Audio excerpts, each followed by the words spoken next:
Hi there, I'm Max Simon, the founder of Big Vision Business, and this is the second video in this interview series with Jeffrey Van Dyke. If you missed the first one, the link's right below. And today we're going to be diving deeper into the dialogue of how do you clarify your calling? You have this vision or these inklings, or you simply know you're meant to contribute in a bigger way. How do you clarify it? And we'll also be talking about some of the core tools that are necessary for you to not only move forward, but to have the capacity and the leadership to answer your call now, even when sometimes it might feel bigger than you. So with that said, Jeffrey, I have some questions for you today. So what do you think it takes for somebody to clarify their calling? Trust. Trust in listening. But first, trust. You have to trust that you've been called. You have to trust that sense. I'm the one. I've been called. This is true. Even if no one around you in your life has the same experience. That's number one. Number two is listening. It's a much deeper form of listening than you may have ever done. And there's a few things that are required to allow for that listening. Because a lot of people will come to me and they'll say, well, I'm trying to listen, right? It's like, okay, I'm listening. Where is it? I'm listening, I'm listening, I'm listening. But it's not. It's not a deep sense of listening. There's not a deep reservoir or well for information to land in. And so in order to listen, you actually need to clear a significant amount of resistance such that the portal for that listening is open. So when I work with people and when we take people through this process, one of the first steps is actually getting really clear about what the fears are, what the concerns are, and what someone would need in order to feel safe answering the call.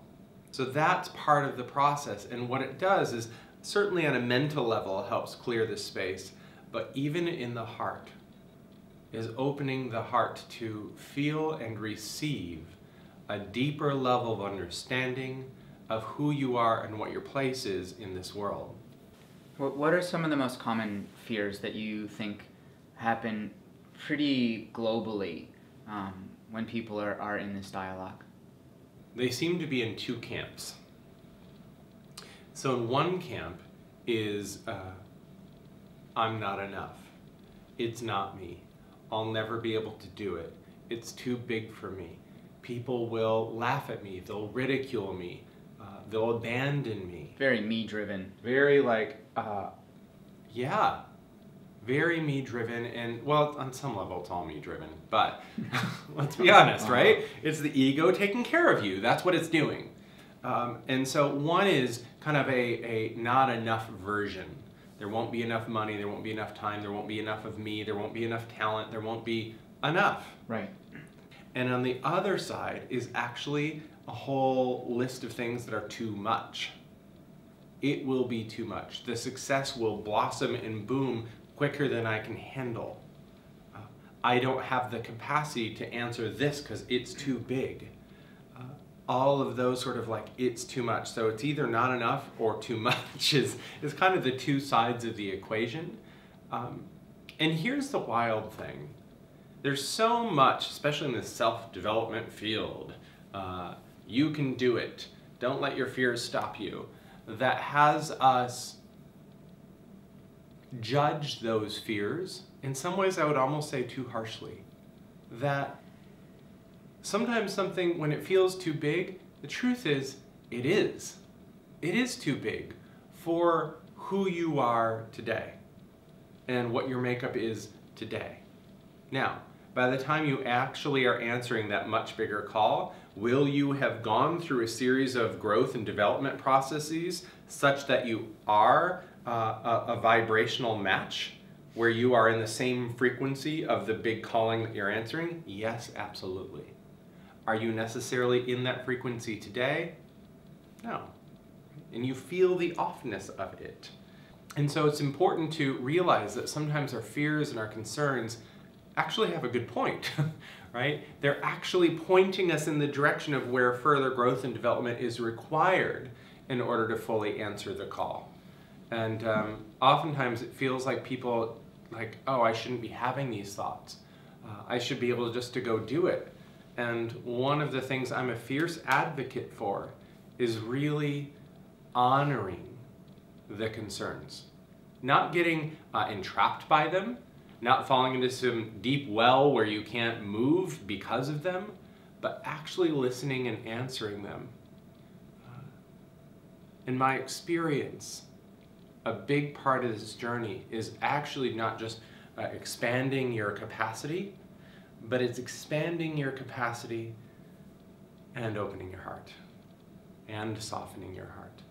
Having a heart that can do deeper listening, deeper discernment, have greater empathy, have greater resonance and connection with the people you're here to serve. And so when I talk about the trust and the listening, certainly there's a deeper level of listening on the mental level, on the intellectual level. Oh yes, this is what it is, and I can describe it to you. But there's also a deeper level of listening at the heart, of really letting the truth of your calling impact you, and to feel what it feels like to go, oh, this is who I am, and this is what I'm here to do in this world. And that can feel vulnerable, it can feel tender, it can feel scary, because in the long run, what we're doing here, these 1%ers answering this call, is we aren't just bringing some new mental field to the world, here's how to do this. We're actually bringing a whole new energetic frequency to the world. And we broadcast that through our hearts. Well, let me just ask this. Do you think people can have multiple callings? And how does someone know for certain whether what they're hearing or what they're listening to is in fact it? Can people have multiple callings? I suppose so. It's generally not my experience. I believe people can have one calling and then have another calling. I don't really have the experience of people having multiple callings all at once that they have to execute all at the same time. Now, let me define what a calling is as opposed to something they're meant to do in the world. A calling to me is really about how they're meant to transform this world, bottom line. Now, there might be many different ways that they do that, many different vehicles or mechanisms they use to have and cause that transformation in the world. So the first thing I would have people do when we're talking about a calling is really look at what is the transformation I'm called, the impact I'm meant to have in this world. Now, once we really understand that, then we can go into how am I meant to have that impact. And that's where there's a variety of options oftentimes, and that level of discernment of like, which is the best vehicle at this time. And that's kind of part of the process, is to first figure out what the transformation is that you're here to cause, and then to look at how are you meant to do it, how are you meant to answer it. And that's where it starts to go into the translation from a calling into a vision and into really a business and service offerings. Mm-hmm. Let me share another piece about this. When I talk with people about their callings, they'll often share with me the way they can imagine to answer it. First of all, they won't often even share exactly what it is. They'll start telling me about the picture of how they think they're going to answer it. But when I inquire more deeply, okay, great. So that's sort of on this frequency. Now let's amp it up. Go to the next level of frequency. What does that vision look like? And they can describe that. And I say, great, let's amp it up again. Go to the next level of frequency. What's that? And, you know, their eyes start to get bigger and they start to get this grin on their face, or might start to feel more scared. But at some point, my experience is we reach sort of the top level vision, the big picture of like, this is really what I feel I'm most called to do. This is the big vision. These are all ways I feel I can safely move towards it. They're the steps. Right? And so I think about it like a scale of frequencies, up and down, kind of like up and down the piano. And each one has a different frequency to it. And so you dial into the frequencies that feel kind of safe and approachable, that feel closer to the frequency you're in today. And then when you get to the big level calling, the big level, like here's what I really feel I'm meant to do, that one, the frequency, oftentimes is pretty ramped up compared to where you are today. And that's part of why it doesn't feel safe, because like you can feel the frequency of that. It feels true, it feels alive, but it also feels big. And if you don't feel like you are a match to that frequency today, it feels like, God, I don't know how to get there. I know I personally have had that experience a lot, of feeling the bigness of the call, feeling the global impact of the call, and having this experience some days where it just feels like, you know, I can't do it. It's just me. Yeah. It's just me. Like, how can I do that? And it's a funny thing because on one hand, I say that. On another hand, that feeling of like, it's true. It's absolutely true. Like rock solid, it's true. That's never wavering. That's always there. But when I get into my own fears, my own sense of inadequacy, or my own, you know, feeling like, God, I don't know if I have what it takes, or, you know, that's when you really feel the mismatch of like, here's where I'm at today, and this is what the frequency of that feeling, you know, that calling feels like, and feeling the gap and not having a sense of how to bridge that gap. So one of the things that you've really brought strongly into BVB is this conversation around spiritual guidance, and how important creating a container where you have a two-way connection with spiritual guidance is not just nice to have, but to a certain degree is necessary when creating a much bigger calling and answering a much bigger calling. So just share, what does it mean to have spiritual guidance and a connection with spiritual guidance, and why is that relevant to this idea of answering your call? One of the things I ask people when they receive a call is, where has the calling come from? Where has it come from? And what's the mechanism they will use to guide their way in answering that call? Now, there's different answers people have. For some people, the call came from their tribe, right? There's a collection of people in the world that are longing for something, and they collectively, in this grid where we're all connected, sent out a call. And they were on the other end and went, got it, right? And they're endeavoring to answer it.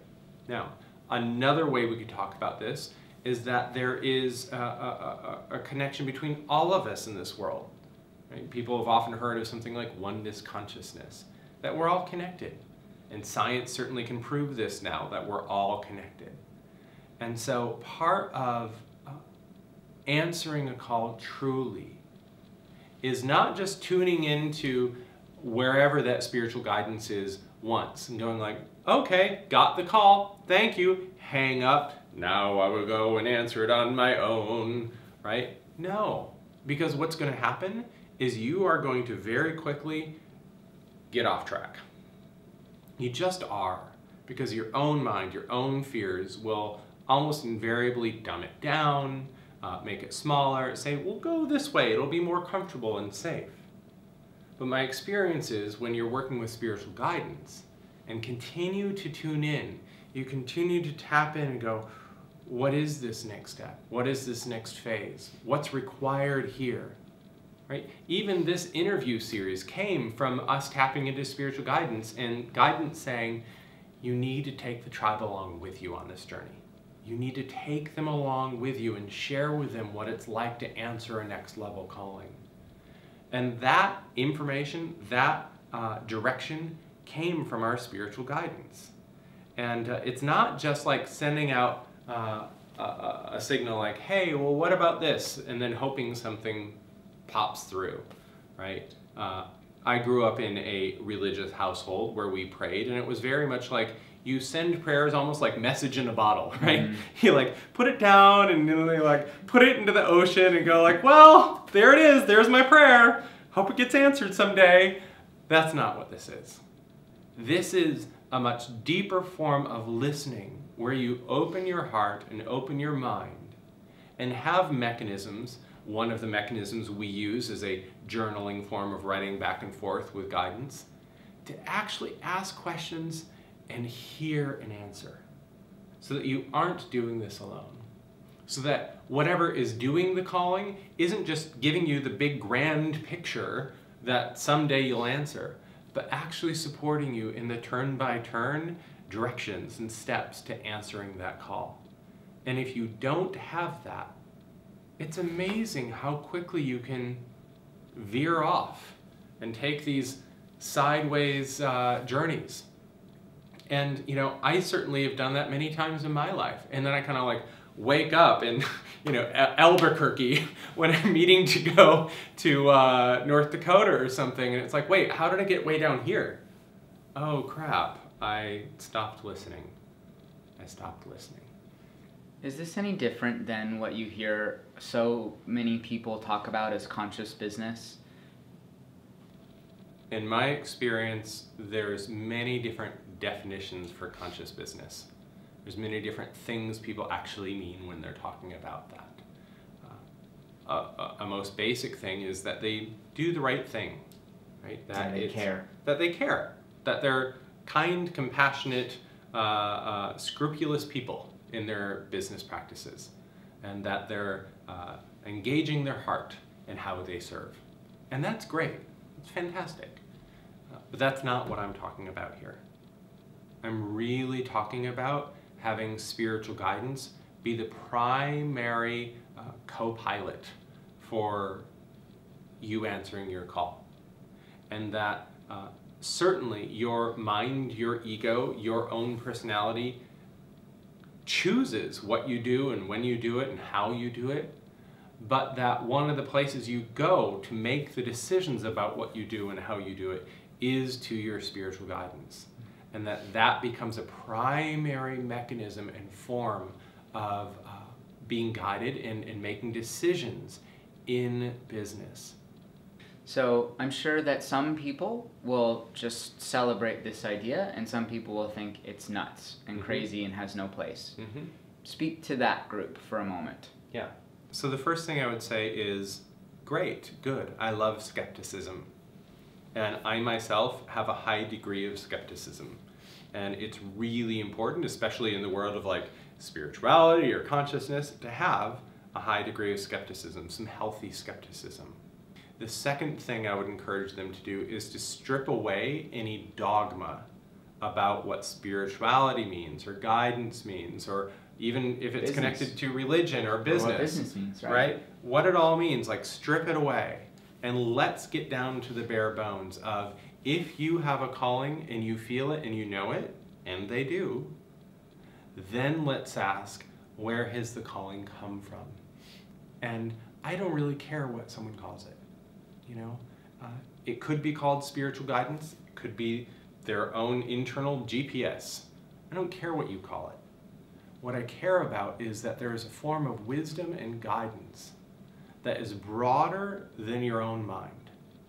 And we talked in the last video about a calling being something larger than you, that there's an impact in the world you're called to have that's bigger than you.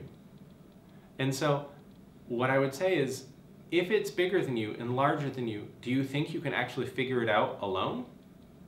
Or would you need to engage the services of where the calling came from, of that source of guidance, and continue to use it as like the big global GPS who can say, great, now go here. Okay, now turn left. Now go forward. Good, stop, right, etc. And so this isn't about religion. This isn't even necessarily about the way spirituality is often talked about. And you don't need to believe in angels or spirit guides or whatever, or you can. Doesn't really matter. What matters is that if you have a calling, you know it, and that you learn to dialogue and tune in to the source of wisdom that can help usher you forward in answering it. So let's do a little review. We talked about clarifying calling, which primarily draws from a deep sense of trust. Trust that you have a calling, trust that you're capable of answering your calling, trust that it's okay for you to move in that direction, and listening. Really a deeper sense of listening to allow yourself the space and the context to hear more clearly what you are uniquely designed to do.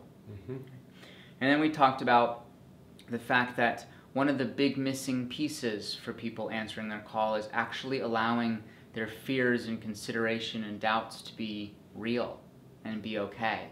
Because otherwise you're constantly pushing aside a part of yourself that actually has something legitimate to share with you, and you probably then are also feeling like you'd be irresponsible to move forward. And so that makes this perfect storm of basically being paralyzed, not do much. And then we talked about listening and receiving spiritual guidance as a vehicle to not only clarify what the call is, but more importantly, to have as kind of a co-pilot on the journey. Right. Something with you constantly receiving guidance, support, direction, wisdom about where to go, who to be, how to expand, what to do in the world. So I'd like to see if there's anything else that you think is important to share today about clarifying and stepping into your calling to kind of help close this video today. Yeah.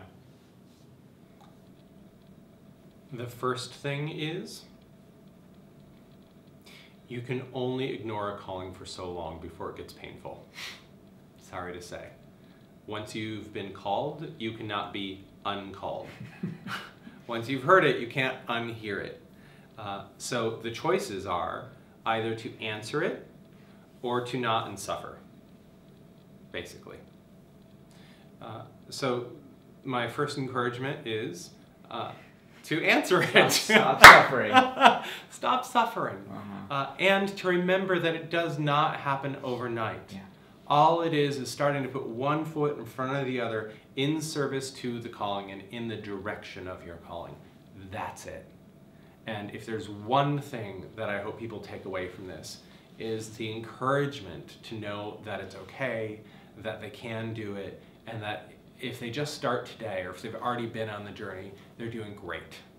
So that's the primary thing I hope people take away from this journey and from this particular interview.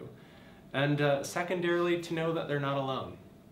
To know that there's people like us, to know that there's guidance around all available, to know that there is a global community of people answering their call, and that we're here, and that we are engaged in supporting them, and that we love them.